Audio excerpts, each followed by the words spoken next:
Meski diwarnai demonstrasi dari tenaga kesehatan dan tenaga medis, rancangan Undang-Undang Kesehatan tetap disahkan DPR di sidang paripurna Selasa siang. Aksi unjuk rasa yang digelar massa dari berbagai organisasi profesi di depan gedung parlemen tak mampu membendung pengesahan RUU Omnibus Kesehatan. Apakah tenaga kesehatan akan melawan melalui gugatan uji materi di Mahkamah Konstitusi? Sore ini kita akan membahasnya dengan narasumber yang bergabung melalui sambungan virtual. Ada juru bicara Ikatan Dokter Indonesia, Dr. Beni Satria. Selamat sore Dr. Beni. Selamat sore Mbak Nana, terima kasih. Selamat sore Pak Melki. Wakil Ketua Komisi 9 DPR Melki Lakalena. Selamat sore Bang Melki. Selamat sore Mbak Nana, Dr. Beni, Mas Ferry. Dan pakar hukum tata negara Ferry Amsari. Selamat sore Mas Ferry. Sore Mbak Nana, Pak Melki, Pak Beni. Kami sudah berupaya untuk mengundang pihak dari Kementerian Kesehatan. Tadinya juru bicara Kementerian Kesehatan Dr. Muhammad Syahril sudah menyanggupi untuk bergabung dengan kami, dengan kita di diskusi pada sore hari ini. Namun 1 jam sebelum talk show ini berlangsung, kemudian pihak dari Kementerian Kesehatan membatalkan dan kami sudah berupaya untuk meminta ataupun mengundang perwakilan lain dari Kementerian Kesehatan tapi tidak ada yang berkenan untuk hadir. Kita lanjutkan saja dialognya tanpa ada pihak dari pemerintah. Meskipun ini dari DPR sebetulnya sudah selesai dilempar ke pemerintah nih mestinya. Saya mau ke Dr. Beni terlebih dahulu. Dr. Beni, meskipun 5 organisasi profesi dan guru besar lintas universitas ya menolak bahkan berdemo, tetapi DPR tetap mengesahkan RUU Omnibus Kesehatan menjadi undang-undang di sidang paripurna hari ini. Respon ID seperti apa? Ini udah akhirnya disahkan meskipun penolakan kencang. Baik, terima kasih Mbak Nana. Pertama tentu tidak hanya Ikatan Dokter Indonesia, tetapi 5 organisasi profesi kita menyatakan bergabung dan berduka atas proses yang tidak transparan ini. Dan ini memang terkesan ditutup-tutupin. Kenapa kita tolak dan terpaksa harus turun ke jalan? Proses pembentukan ini sangat cepat dan kilat. Mungkin Pak Ferry nanti bisa menanggapi. Sejak disahkan Februari 2023 dan sekarang sudah di bulan Juli hanya dalam kurun waktu 5 bulan ini selesai. Bahkan pertama September yang kita dapatkan yang itu tidak diakui oleh pemerintah dan DPR, ternyata kita punya 3 draft. Yang ini sampai hari ini pun kita tidak tahu nih draft mana yang disetujui atau yang disahkan tadi. Apakah draft balik atau draft Juni versi Komisi 9. Draft yang di mana sebentar Dr. Beni? Draft Juni atau draft yang diserahkan di Balek? Februari. Ya, yang disahkan hari ini. Ini yang memang jadi, proses ini yang kita. Draft pertama yang mana? Yang bulan Februari? Draft pertama itu beredar September 2022. Yang draft pertama September 2022, kemudian draft bulan Juni dan draft yang hari ini ya. Draft kedua Februari 2023 yang kita bisa akses itu di situs dpr.go.id sampai hari ini. Tetapi draft yang ketiga Komisi 9 itu belum ada kita dapatkan, tetapi sudah share di beberapa sosial media. Silakan dilanjutkan. Nah, dari 3 proses pembentukan itu yang tidak transparansi yang kita kenal, termasuk juga beberapa substansi isi yang sudah pernah kita sampaikan di beberapa media, inilah proses yang sangat cepat dan sangat kilat untuk pembentukan undang-undang yang tentu kita akan berduka hari ini karena memang itu yang kita kritisi Mbak Nana. Sangat cepat, sangat terburu-buru. Apakah kemudian isinya juga tidak menghiraukan aspirasi dari organisasi profesi dan juga guru besar ini? Termasuk Mbak Nana, termasuk beberapa aspirasi kita yang sampai hari ini pun kita memang masih bertanya-tanya draft dan isinya seperti apa yang tadi disahkan.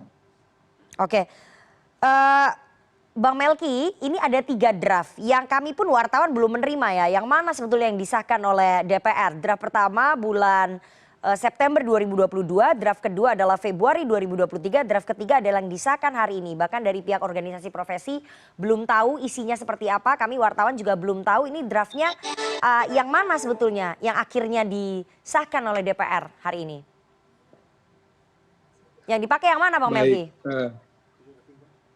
Kalau kita ikuti dengan saksama ya pembahasan ini semenjak dari tahun lalu itu di Badan Legislasi sebagai usulan inisiatif DPR RI, kemudian juga dibahas dengan mengundang semua pihak termasuk saya kira teman-teman organisasi profesi semua diundang oleh Balek, beberapa kali malah saya dengar. kemudian juga sudah ada hasil sebagai bahan dari Balik untuk diparipurnakan. Itu adalah draft pertama yang kemudian menjadi usulan inisiatif DPR RI terkait dengan RUU Kesehatan ini. Yang di usulan pertama itu kita punya 20 bab dan 478 pasal, dan kemudian direspon oleh pemerintah setelah disetujui oleh Pak Jokowi dan membuat surpres. Itu didiskusikan, dibahas dengan berbagai pihak. Tadi laporan Pak Menkes tadi ada 115 pertemuan, melibatkan juga semua organisasi profesi, ada kurang lebih 72.000 yang terlibat di situ. Itu ada 3.020 DIM yang diusulkan kepada DPR. Jadi draft yang dipakai yang mana Bang Melki?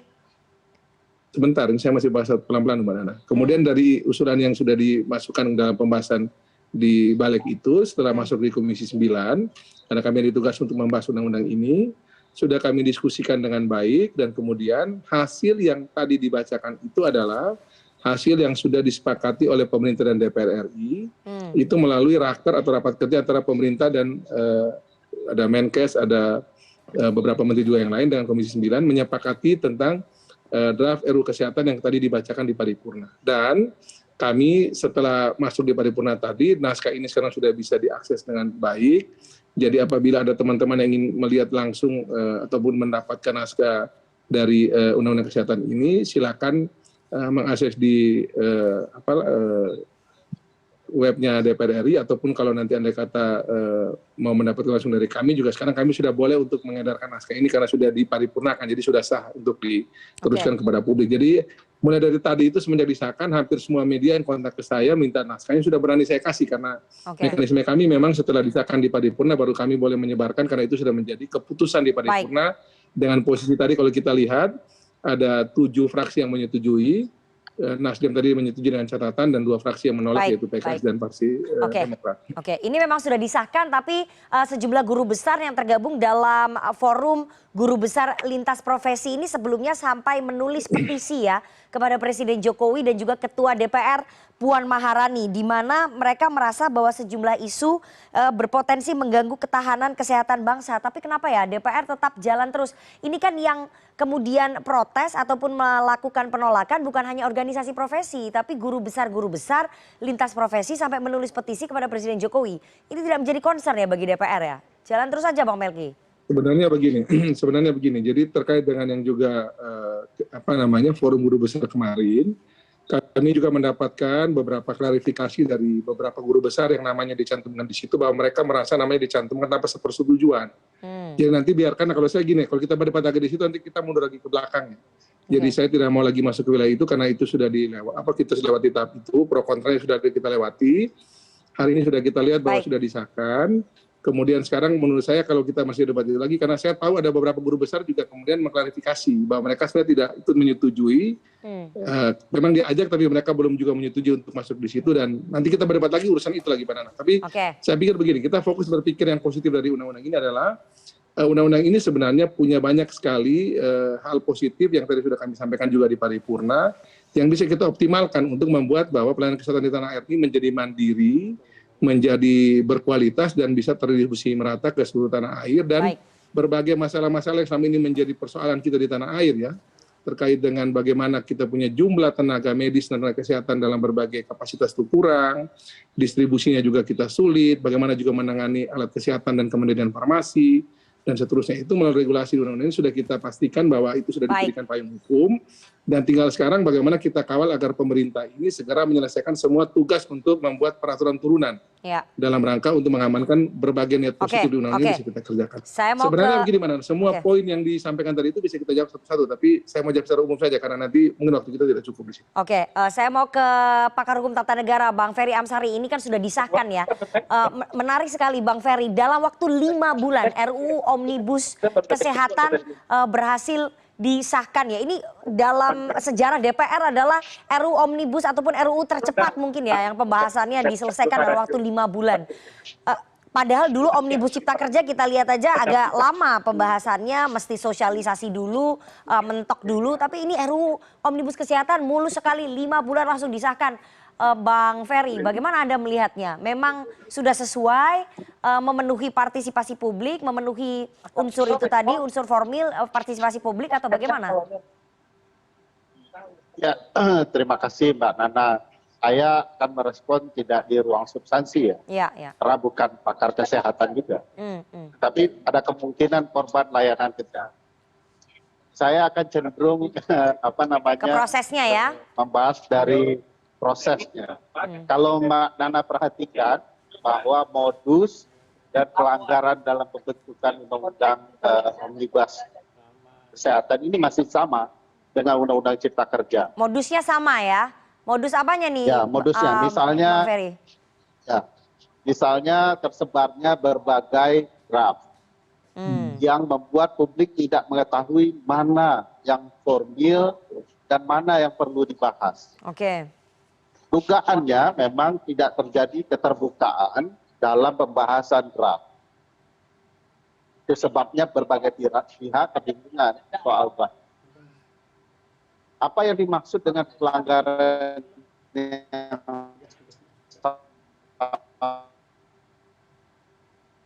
sama itu persis juga tentang kerja dan sering Melki paham betul nih, 3 pelanggaran itu adalah 3 pelanggaran terhadap hak publik dalam pembahasan undang-undang. Publik itu berhak didengarkan, berhak menyampaikan aspirasi, dan berhak dijelaskan kenapa aspirasinya ditolak. 3 hal itu. Di 3 tahapan ya, pembentukan perundang-undangan, yaitu perencanaan, penyusunan, dan pembahasan. Lalu diperbaiki di dalam Undang-Undang 13 menjadi ke-5 tahapannya harus melibatkan publik. Itu agak aneh nih Undang-Undang 13 ini. Ke-5 tahapan itu kan termasuk tahapan pengesahan undang-undang. Padahal tidak perlu itu tahapan pengesahan undang-undang itu melibatkan publik karena sudah di ujung. Tapi ke-4 tahapan lainnya diperlukan keterlibatan publik. Dan tidak boleh dilanggar menurut putusan MK nomor 91. Oke. Jadi ada kekhawatiran kalau modusnya sama, pelanggarannya sama, dan menentang putusan MK 91. Nasibnya akan sama nggak? Soal nanti? tahapan perencanaan, saya kalau MK konsisten ya, dengan putusan 91 tentang Cipta Kerja, maka mau tidak mau undang-undang ini akan apa Bang Ferry? Sinyalnya hilang kayaknya. Ada gangguan sinyal kayaknya. Oke, kita harus jeda terlebih dahulu. Nanti saya akan tanya apa langkah dari organisasi profesi terhadap undang-undang kesehatan ini. Apakah akan digugat ke MK dan nasibnya sama seperti dengan Omnibus Cipta Kerja. Kita harus jeda terlebih dahulu. Tetap bersama kami di CNN Indonesia Newsroom.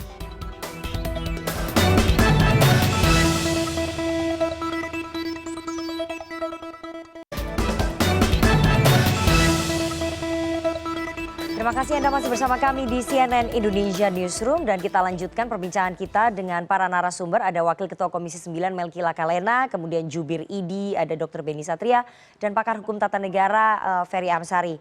Saya mau ke Dr. Beni. Dr. Beni, apakah setelah ini langkah dari organisasi profesi akan mengajukan gugatan uji materi ke Mahkamah Konstitusi terkait dengan Undang-Undang Kesehatan?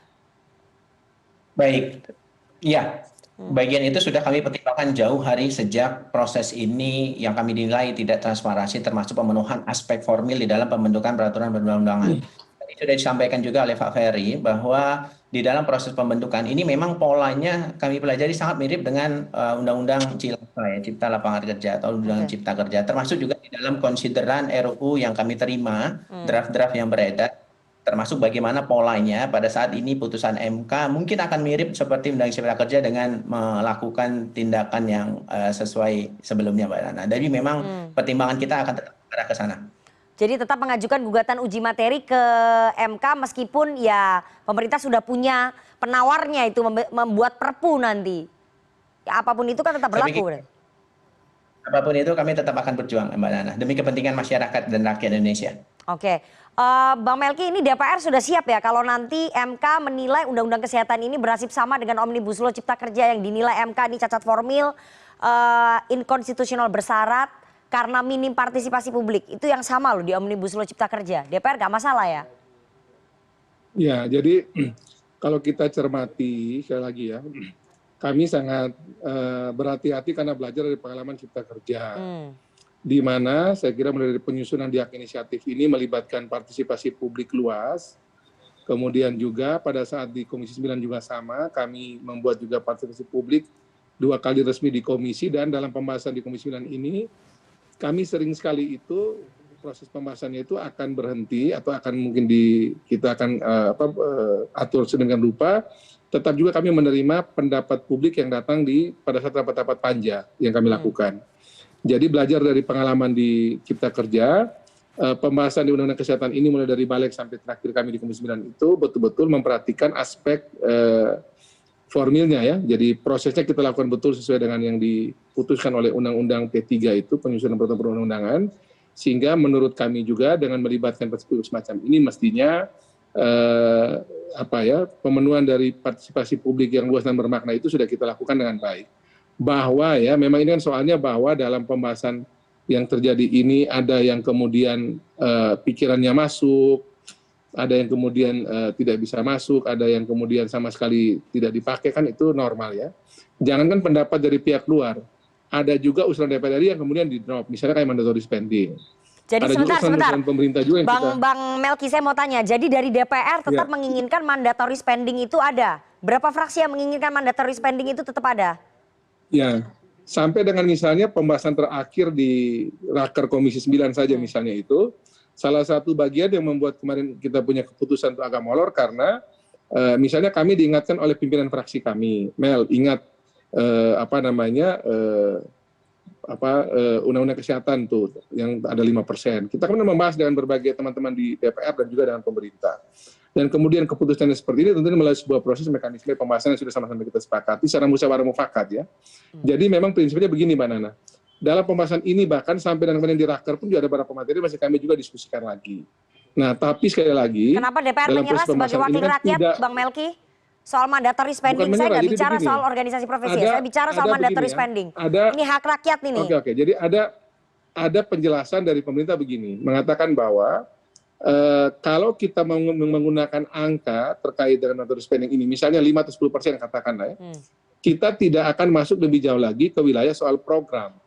Kalau kita masih ingat beberapa waktu lalu Pak Jokowi sampaikan misalnya program stuntingnya, angkanya 10 miliar misalnya.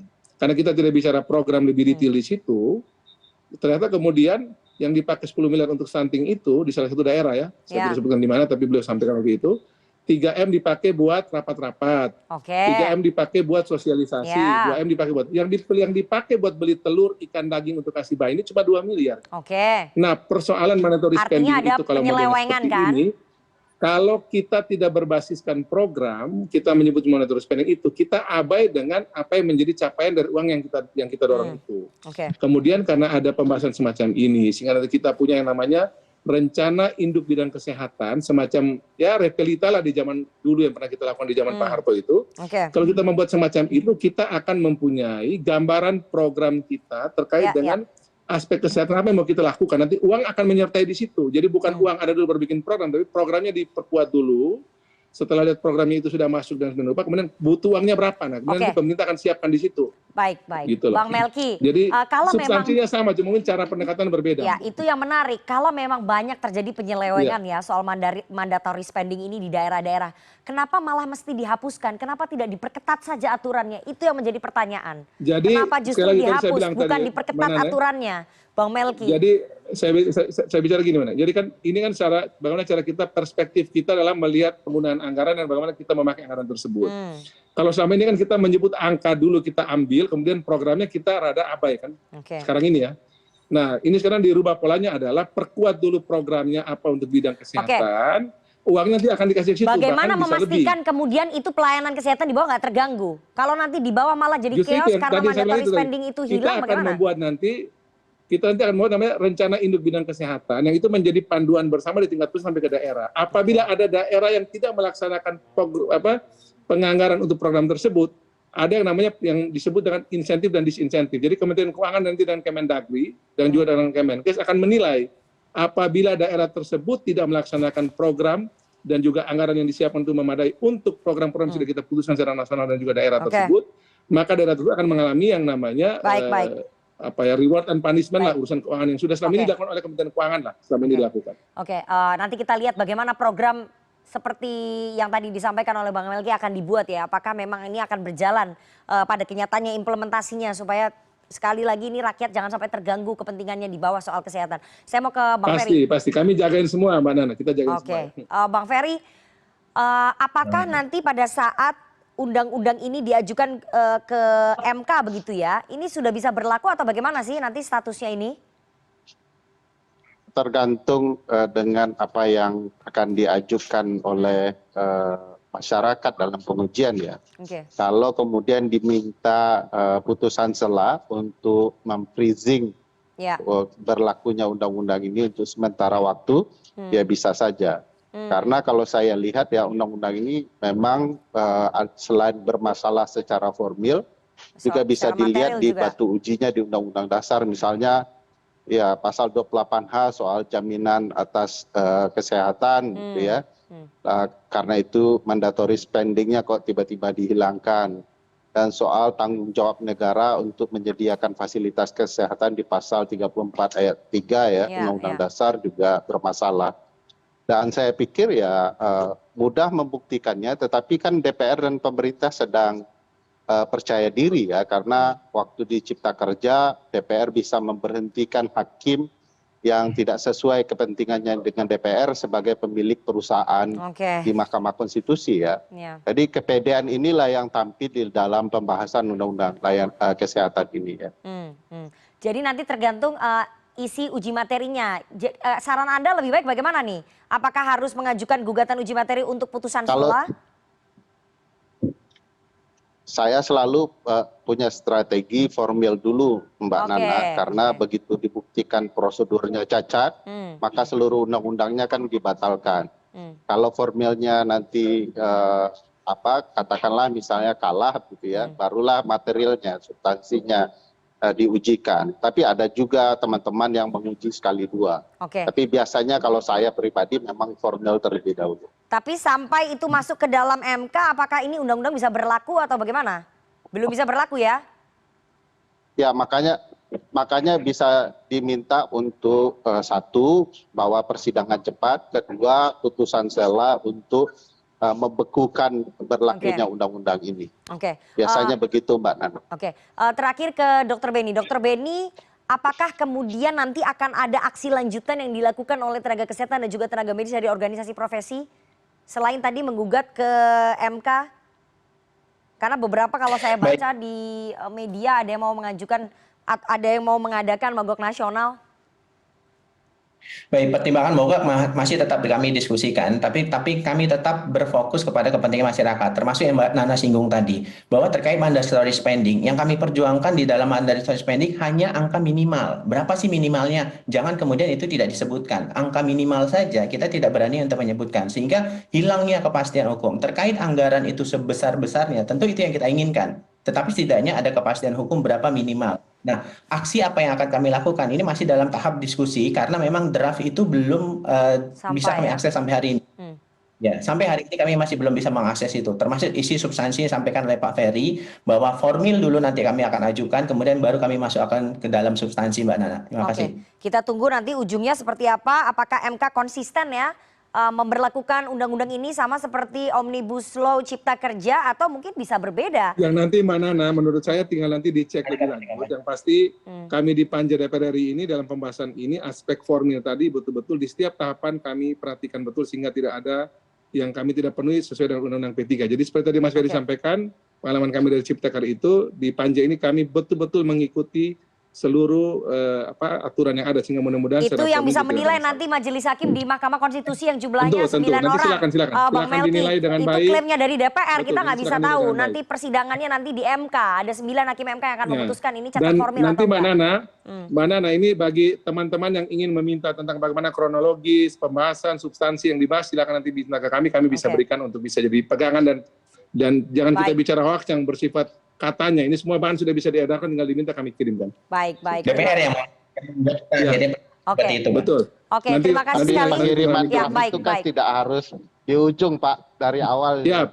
Boleh. Dari awal Nanti juga harus nanti bisa dicek. bisa Kami Oke, itu mengikuti aturan masukannya di Undang-Undang Bang Nomor Ferry 2 yang itu. diminta. DPR lain Baik. kali kalau bikin undang-undang harusnya dari awal sudah disebarkan ke publik secara terbuka. Dari Gitu. Bang Dari Ferry dari awal, perencanaan. Bang Ferry dari awal mendukung lah untuk kita membahas dengan baik nih. Terima kasih Bang Ferry dari awal mendukung di Komisi 9. Ya, Saya ikut waktu Bang kalau Ferry ke 9. membahas dengan baik, betul Bang Melki. Iya. Tetapi kan draftnya juga harus disebar. Baik, terima Kalau kasih. draftnya sudah disebar dari awal. Oke Bapak-Bapak, kita waktunya udah habis. Terima kasih sekali 3 orang narasumber yang sudah Oke, bergabung ya. pada sore hari ini. Ada Baik. Wakil Ketua Komisi 9 DPR RI Melki Lakalena, kemudian Jubir dari ID Dr. Beni Satria, dan juga pakar hukum tata negara Ferry Amsari. Sehat selalu Bapak-Bapak, terima kasih sudah bergabung. Baik, terima kasih Mbak Terima kasih Nana. semua. Terima kasih Bapak-bapak, Mas Ferry, terima Mbak kasih Nana. Dr. Beni ya. Terima kasih. Dan informasi terkini lainnya akan kami hadirkan sesaat lagi. Tetaplah bersama CNN Indonesia Newsroom.